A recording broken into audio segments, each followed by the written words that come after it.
भूल न पाई तुहरे सूरत दिया भेलू रतिया के सपना में चूड़ी तू खनका भेलू। काहो रात केकरा से बतियावत रहू हंस हंस के, ईमानदारी से बताई हो। आप भी ना बहुत शौक करते हैं, वो मेरा भाई था। मुंगा दब झूठ बोलबे तो सब लुका का सुन ले बानी। कौन कहले रे भाई से कि हमरा मर्द के कुछ ना बुझाला। ओए कमलेश जी गुरुजी। अच्छा ये बताओ, शादी के पहले सब खुश रहता है और शादी के बाद सब सुना सुना क्यों? नहीं पता है गुरुजी ना। होम डिलीवरी का माल बहुत खतरनाक होता है।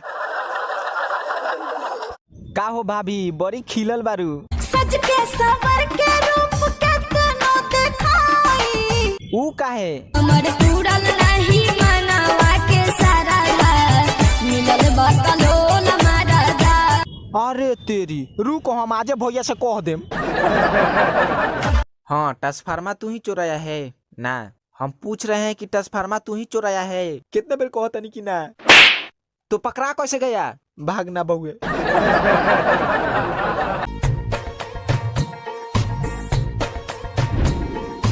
कोई बोले दरिया है। कौन बोला? मैं नहीं बोला। पारो रे परुआ निकल साली, घर में चुप कर बैठी है। रे कुत्ता सियार बगल वाला गली में जो। अच्छा ये ना हो। देखिए आप लोग लाइन में खड़े रहिए, सबका इलाज होगा। हाँ आप दोनों अंदर आइए, बोलिए क्या तकलीफ है? कमरिया टूटे रे नदी। पूछा था नहीं हम तो नंदी से क्या बता तारू।